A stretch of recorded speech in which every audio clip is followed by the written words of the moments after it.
Hey there, welcome to LSAT Demon Daily. I'm Ben Olson, that's Nathan Fox. We're the founders of LSATdemon.com and our weekly podcast, Thinking LSAT. We have an email here from Nicole. Hi there. Harder questions on the LSAT have become easy. That being said, the easy level 1 and 2 questions are now giving me some trouble.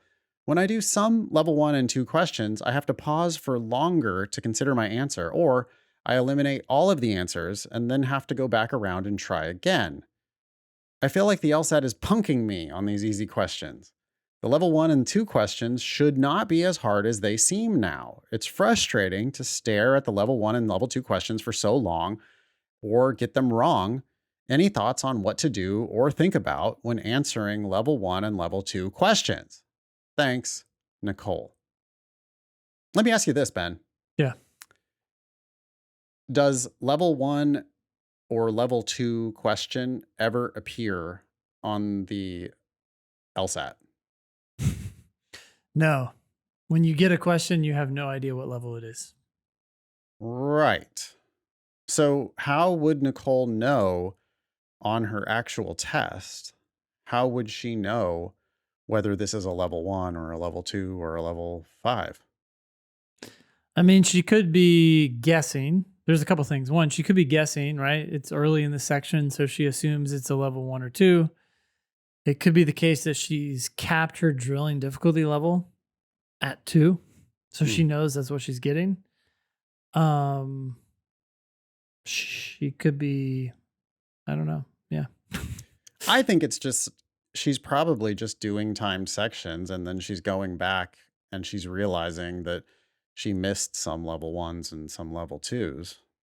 And she has What do this you- expectation that she should have got them right.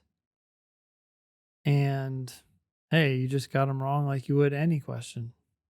Yeah. I mean, so my response is, I'm glad that you're getting the harder ones right now. And I'm glad that you say that they have become easy. I promise you that the easier ones are even easier than that. I think you're focusing way too much on difficulty. This is not something that is like preordained. It's not something that, like you really should be thinking about. We label questions with a difficulty based on how often people miss them. But there's more to it than that. I mean, it really depends on your focus at the time.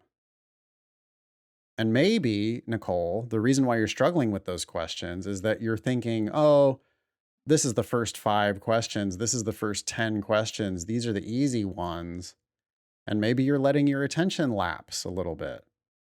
Maybe you're speeding through it just a tiny bit because you're like, maybe Nicole heard the terrible LSAT tip that you should try to do the first 10 questions in 10 minutes. Oh, those are the easy ones. If I can get the hard ones right, then I should be able to speed through the easy ones. But the second you try to do that, the easy ones become hard. What are you thinking? Very possible. Yeah. I also wonder if there's a biased, or what is it? Yeah, just a wrong self-serving Selection sample? bias. Selection bias, right? Because you're looking at the ones you got wrong. You're not looking at all the ones you got right that were even easier than the hard questions. Yeah. I'm sure there's some of that going on that Nicole isn't realizing, that she got buckets and buckets of level 1 and level 2 right. Yeah. She's just really pissed when she gets a level 1 or a level 2 wrong. Yeah. Just let go of it, Nicole. Nobody cares. There is no such thing really as a level 1 or a level 2 question. This is just like a label that we slapped on it. It's an LSAT question. If you missed it, it's probably because you misread something. Pretty simple. If you struggled with it, it's probably because you misread something. And it's real easy to misread when we try to go a little bit too fast. So it's possible, Nicole, that what you're doing is you're just trying to go 5% too fast on these easier questions. And you just make a tiny little misreading that now all of a sudden makes the question unanswerable. I mean, the questions are literally unanswerable. I mean, I suppose you could just pick a random answer. Maybe that's not literally unanswerable. They're unsolvable though, right? Like there is no correct answer if you misread frequently, yeah, you misread anything, no matter how small, you misread something in the passage, then now all 5 answers are wrong. And they are wrong according to your understanding of the passage, but that's because you misunderstood the passage. And if you had read it more carefully in the first place, don't try to save 5-10 seconds by taking shortcuts on reading the passage. And instead, take your time, make sure you understand what's there, make sure you understand the question that's being asked. And then it's almost like the question answers itself. So maybe the reason why the hard ones have become easy is that Nicole is giving those questions proper attention.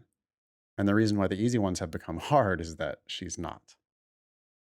Great. Email daily at lsatdemon.com if you'd like to ask us a question or share some LSAT or law school admissions news. Thanks for listening.